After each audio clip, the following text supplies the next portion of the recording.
서로 인사하십시다. 주의 이름으로 사랑합니다. 할렐루야.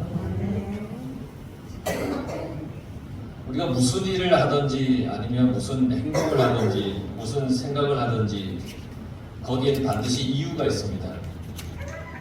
아무런 이유 없이 뭘 한다는 것은 아무런 의미가 없다는 말이기도 합니다. 그래서 가장 불행한 사람은 이유 없이 행동하고 사는 사람이 정말 불행한 사람입니다.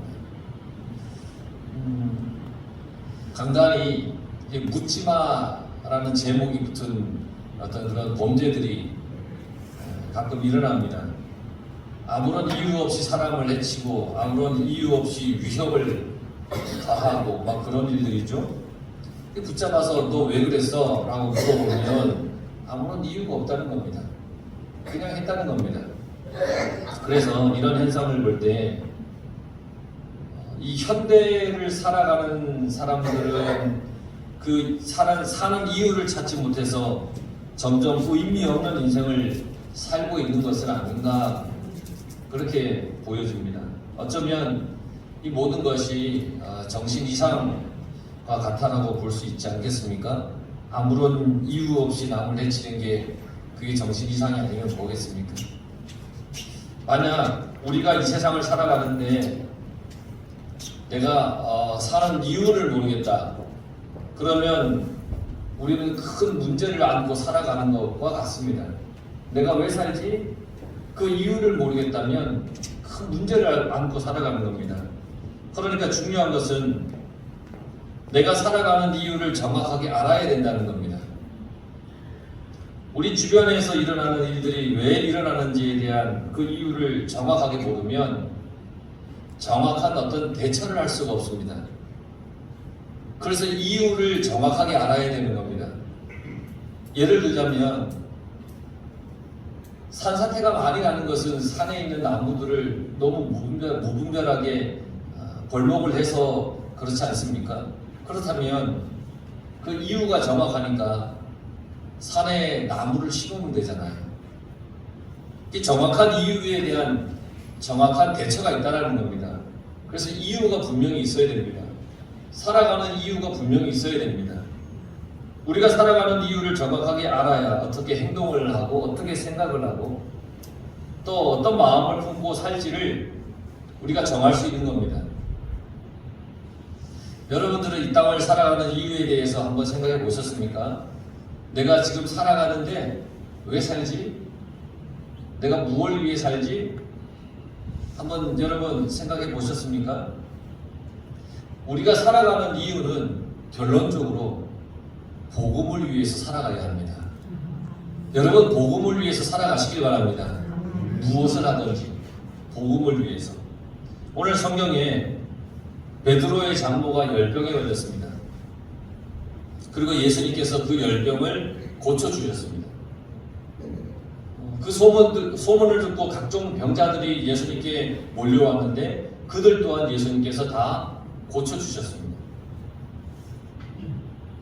예수님께서 이렇게 개인의 모든 병들도 다 고쳐주시고 놀라운 역사를 보여주신 것에는 분명한 이유가 있다는 겁니다.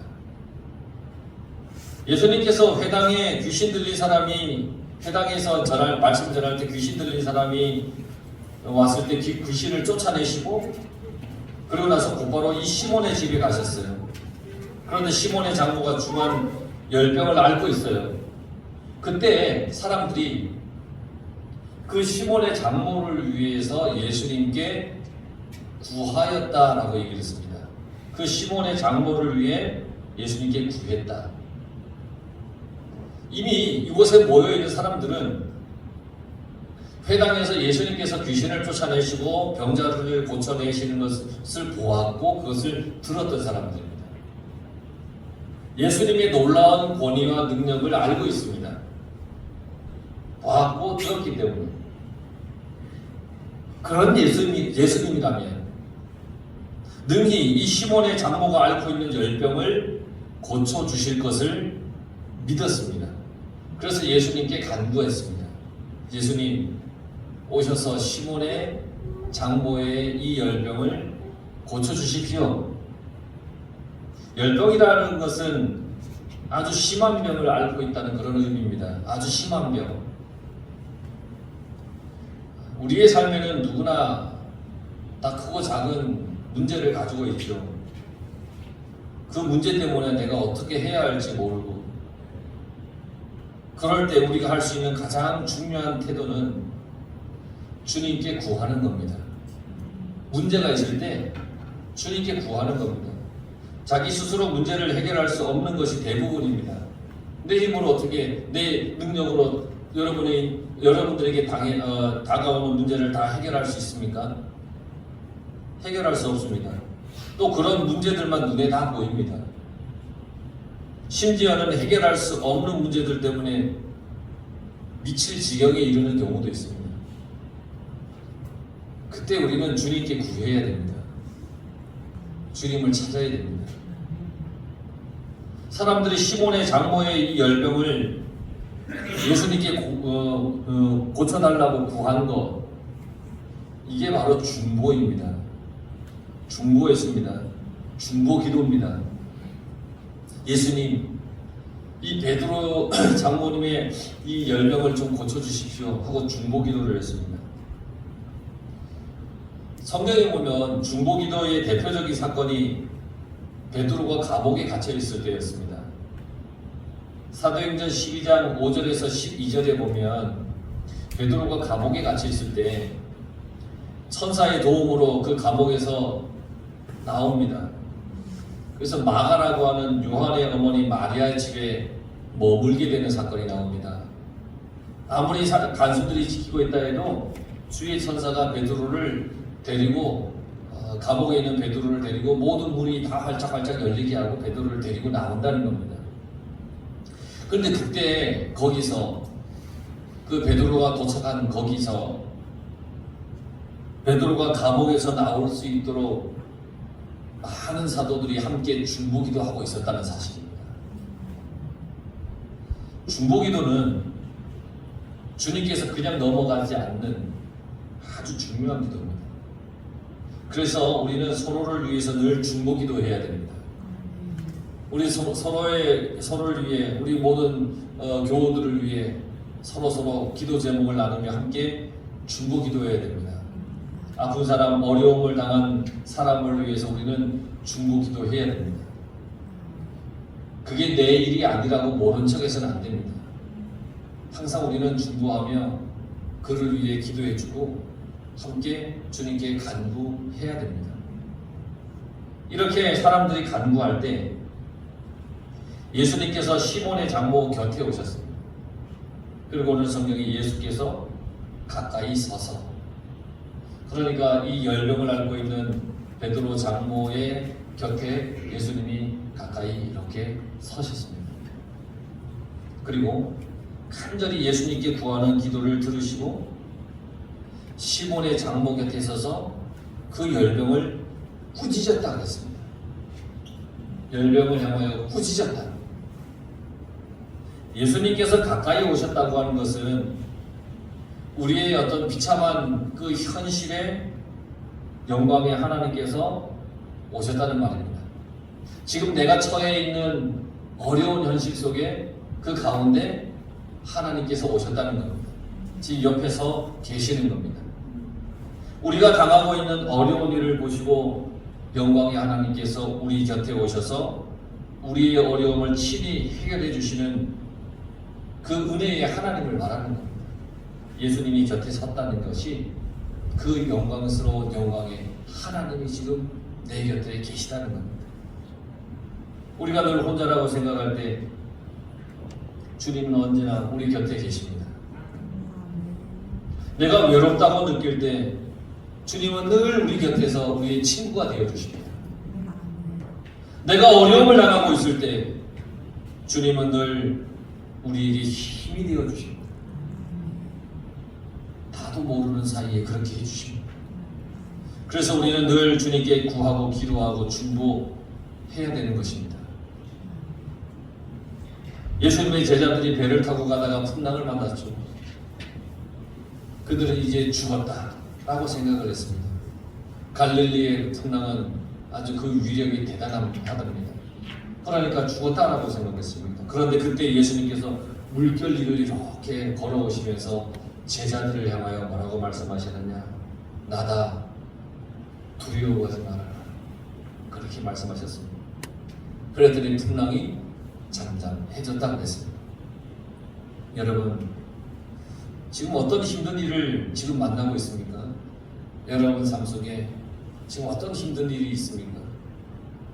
힘든 일을 만났는데 혼자라고 느껴지십니까? 여러분, 우리 곁에는 늘 주님이 계십니다.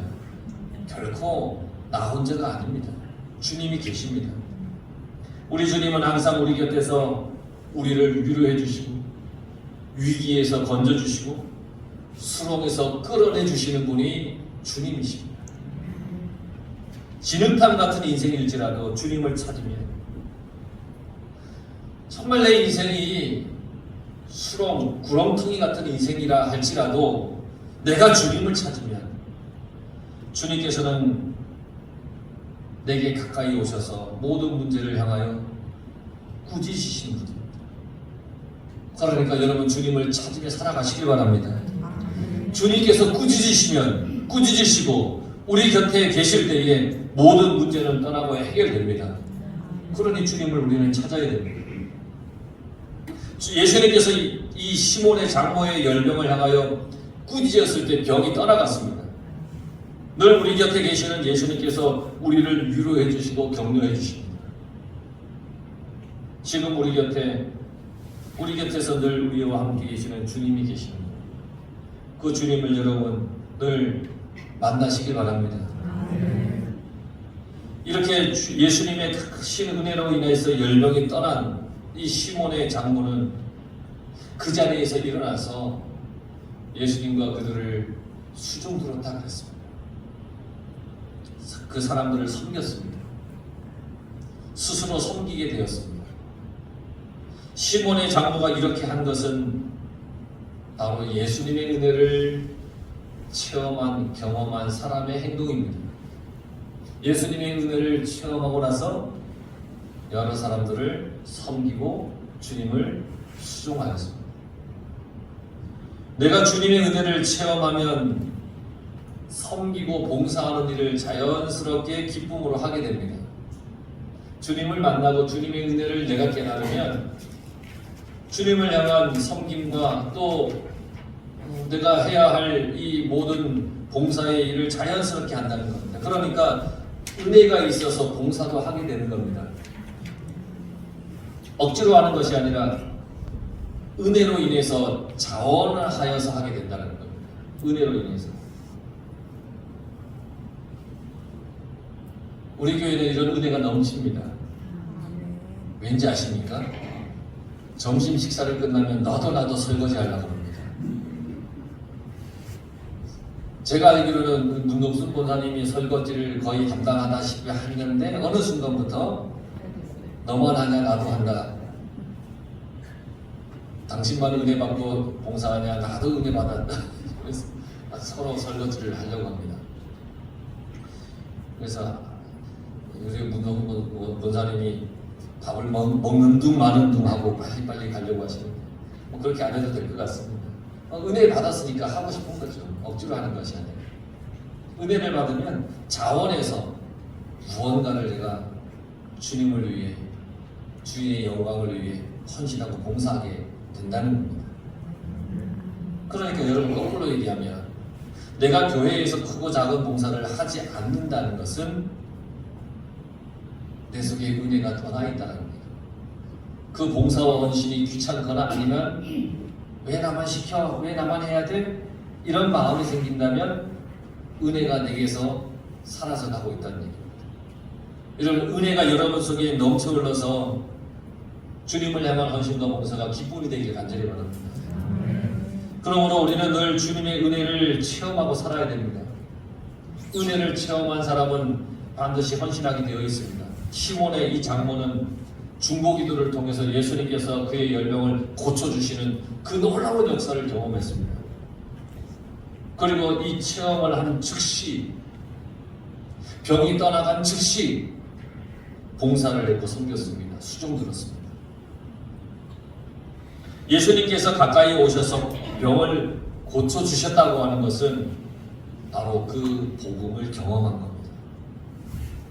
열병으로 죽을 수밖에 없던 사람이 열병을 고침받았다는 것보다 더 큰 기쁜 소식, 복음이 어디 있겠습니까? 그리고 그 체험을 통해서 하나님 나라의 복음을 또 받게 된 것입니다. 그러므로 여러분들은 열심히 은혜를 체험하시길 바랍니다. 은혜를 체험하시길. 여러분 삶의 문제들을 주님 앞에서 주님으로부터 해결받는 그런 은혜를 체험하시길 바랍니다. 주님 앞에 그래서 구해야 되는 겁니다. 기도해야 되는 겁니다. 그렇게 하면 하나님 나라의 귀한 영성의 복음, 그 복음 또한 우리는 얻게 되는 것입니다. 이렇게 시몬의 장모가 앓고 있던 열병을 고치신 예수님의 소문을 듣고 해질녘 무렵에 사람들이 온갖 병자를 데리고 예수님께 왔습니다. 야, 시몬의 장모가 열병으로 죽을 위기였는데 예수님께서 기도해줘가지고 나한테 시몬의 집에 가면 만날 수 있어. 그러니까 많은 사람들이 그 소문을 듣고 다 병자를 데리고 왔어요. 수많은 인생의 문제를 가지고 있는 그 사람들을 다 예수님께 데리고 나왔고 그들이 다 나왔습니다. 그리고 예수님께서는 일일이 그 위에 손을 얹어주시고 기도해 주시고 그들을 다 고쳐주셨습니다. 우리가 가지고 있는 수많은 인생의 문제를 주님 앞에 가지고 나와야 합니다. 여러분들이 가지고 있는 인생의 문제를 주님 앞에 가지고 나오십시오. 그래야 예수님께서 고쳐주시고 해결해 주시는 겁니다. 주님은 일일이 고쳐주셨다고 그랬습니다. 온갖 병자들을 일일이 그들에게 손을 얹으시고 고쳐주셨습니다. 각각 모든 사람들을 개인적으로 다 만나주신 겁니다. 예수님께서는 문제를 가지고 나오는 사람들을 보시고 골라서 해결하지 않았습니다. 야, 너 옷차림이 왜 이래? 넌 저리 빠져. 뭐 이렇게 하지 않았다는 겁니다. 예수님 앞에 나온 모든 사람들을 한결같은 마음으로 예수님께서는 고쳐주셨습니다. 예수님은 외모로 사람을 가리지 않습니다. 가진 것이 많다 적다 이걸 가지고 가리지도 않습니다. 어떤 위치에 있는 사람이냐 그걸 가지고도 가리지 않습니다. 예수님은 모두를 똑같이 사랑하십니다. 어느 누구도 예수님의 그 사랑의 대상에서 제외되는 사람은 없다는 겁니다. 가끔 어떤 사람은 이렇게 얘기를 해요. 목사님, 나 같은 사람이 어떻게 예수님 앞에 나가요? 그렇게 얘기하는 사람이 있어요. 나 같은 사람이 어떻게 예수님 앞에 나가요? 그런데 예수님께서는 뭐라고 말씀하시는지 아세요? 너 같은 사람도 와라. 이렇게 말씀하세요. 어떤 사람은 내가 가지고 있는 이런 유추한 문제를 가지고 어떻게 예수님 앞에 나갑니까? 이 문제를 가지고 이 창피한 문제를 가지고 어떻게 예수님 앞에 나갑니까? 이렇게 얘기를 합니다. 그런데 예수님께서는 뭐라고 말씀하시는지 아세요? 유추하니까 가지고 와. 창피해도 괜찮아. 가지고 나와. 이렇게 예수님께서는 대답하세요. 주님께서는 문제의 크고 작음을 따지지 않으세요. 사람의 처지와 지위 부하를 따지지 않으세요. 주님은 모든 사람이 주님께 나오기를 원하세요. 주저하고 있는 사람도 주님은 속히 주님 앞에 나오기를 원하고 계세요. 그러니까 주님 앞에 스스로 판단하지 마세요.